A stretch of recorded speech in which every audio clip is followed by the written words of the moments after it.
Hello everyone, welcome to Steno Aspirants. Get ready for the legal dictation containing 720 words at the speed of 90 words per minute. 3, 2, 1, start. The present appeal depicts a factual score where this court is constrained to say that delay in disposal of the application by the Debts Recovery Tribunal and the appeal by Debt Recovery Appellate Tribunal have the effect potentiality of creating a corrosion in the economic spine of the country. It exposits a factual expose which is not only perplexing but usher in a sense of puzzlement which in the ultimate eventuate compels one to ask how long can the financial institutions would suffer such attitude? How far the public interest be put to hazard because of small and sometimes contrived individual interest? To what extent the defaulters be given protection in the name of balancing the stringent powers vested on the banks and the statutory safeguards prescribed in favor of loanees. Even assuming there are legal lapses and abuses, how long the statutory tribunals take to put the controversy to rest, being oblivious of the fact that the concept of flexibility is inseparably associated with valuation of any asset. The present appeal by special leave is directed against the judgment and order dated passed by the High Court of Delhi in writ petition. The facts which are essential to be stated are that the appellant bank sanctioned home loan of rupees 12 lakhs to the respondent number 1 payable in equal monthly installments, and in lieu of that the borrower mortgaged the property which was purchased from the developer. The respondent number 2 herein, since the respondent number 1 failed to pay the installments, the loan account was declared as non-performing asset in terms of the NPA guidelines issued by the Reserve Bank of India. The appellant bank issued a notice under section 13(2) of the Securitization and Reconstruction of Financial Assets and Enforcement of Security Interest Act 2002 to the respondent number 1, directing him to pay the amount due.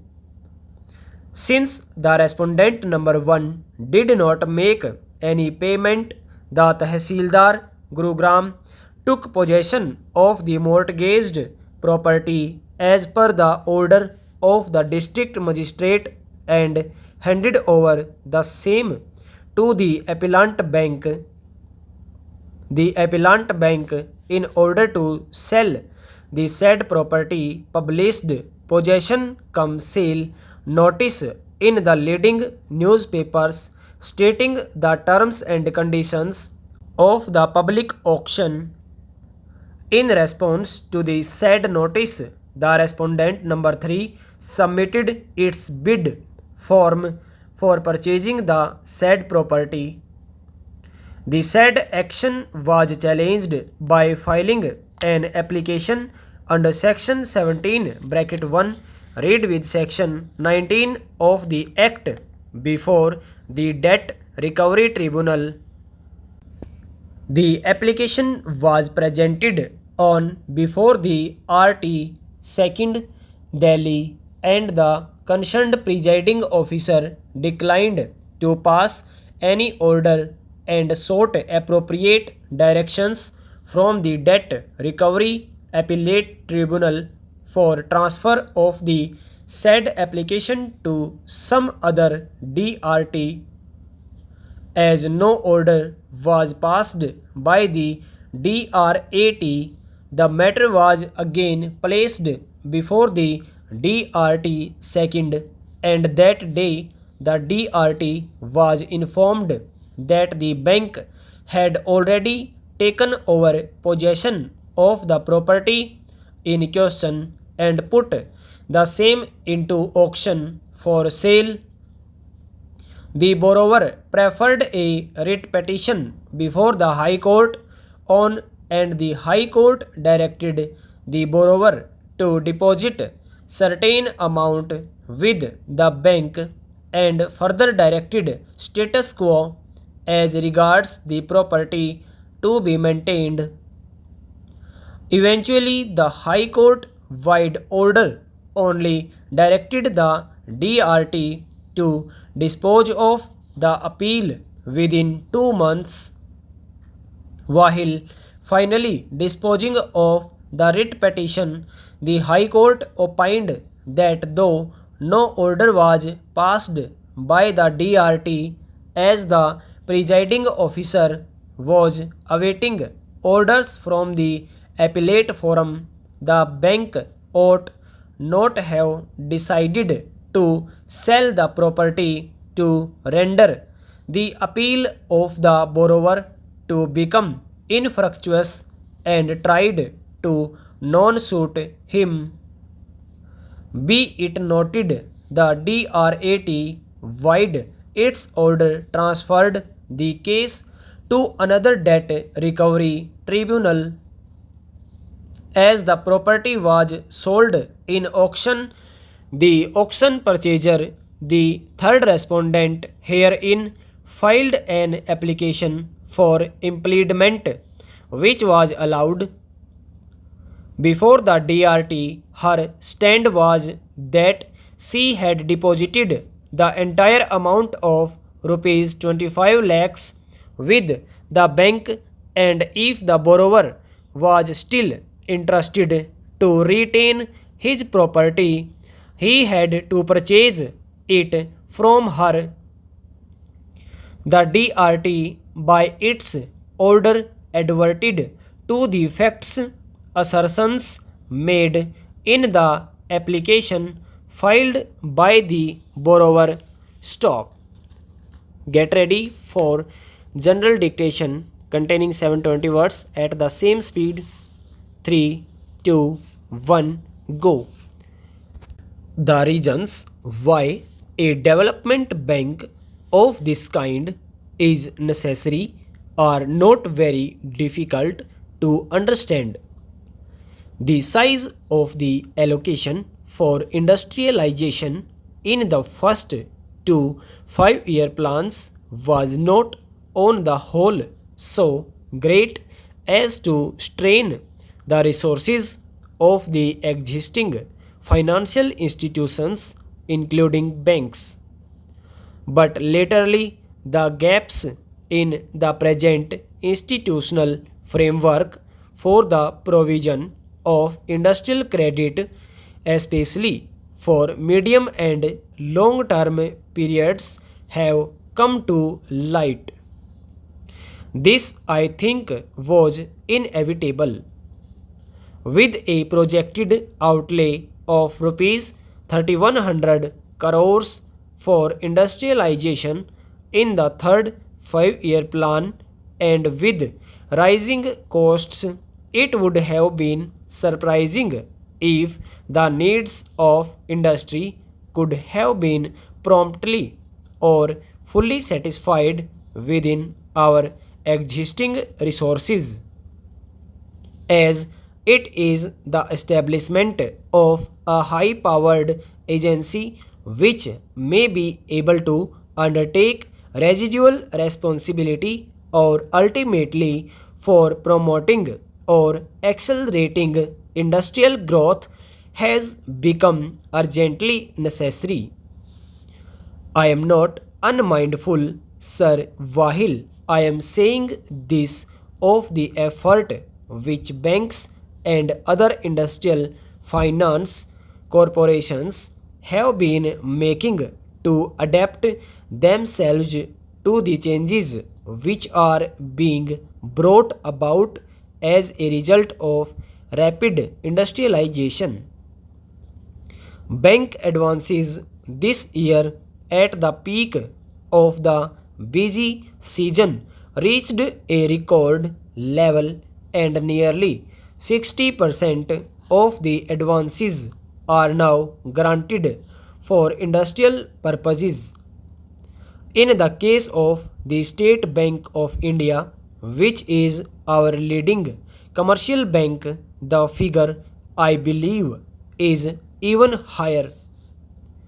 Three-fourths of the state bank's advances, I understand, are sanctioned to industrial units. Although there has been this notable change in the outlook of the banking system, and although we have been facilitating this change by providing liquidity or refinance to the banks, they will find it increasingly difficult to provide the additional resources. There are many other competing demands on the resources of the banking system, and banks have also maintaining some statutory obligations in the matter of maintaining a specified percentage of their resources in cash or approved investments. In any case, the ability of the commercial banking system to assist industry is dependent in the long run on an increase in deposits.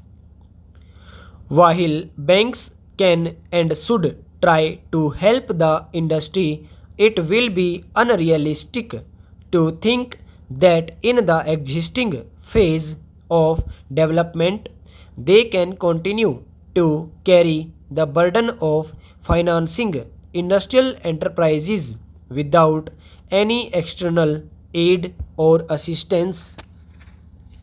We have a number of specialized agencies like the Industrial Finance Corporation and the State Finance Corporations, but they operate within certain limitations. Their capital or other resources are no longer adequate in relation to the total volume of the demand for long and medium term credit. The conditions in which or the security against which they can grant loans or other assistance are also rigid. Industrial units which need substantial capital of the order of more than 1 or 2 crores of rupees, or entrepreneurs planning for additions to capital or investment over a period of years, do not in many cases have the assurance that the existing agencies which will be able to provide for these needs. In the existing conditions in which there is an acute shortage of capital in relation to demand, new enterprises which do not have the backing of the better known managing agency houses or the assistance of foreign collaborators are particularly likely to be affected. These enterprises, although they may be deserving, often tend to be overlooked or passed over in favor of other parties. We are envisaging the Industrial Development Bank as an institution designed to overcome these limitations and to accelerate the process of industrial growth. This new institution will be a wholly owned subsidiary of the Reserve Bank of India. It will be managed by a board consisting of the directors of the Central Board of the Reserve Bank. The bill provides that the governor of the Reserve Bank will be the chairman of the Industrial Development Bank and that a deputy governor in the Reserve Bank to be specially appointed for this purpose will be the vice chairman. In view of its close association with the central bank of the country, the Industrial Development Bank will be able to draw on the knowledge and experience of that bank and to obtain in its day-to-day operation such guidance and assistance as may be necessary. Stop over.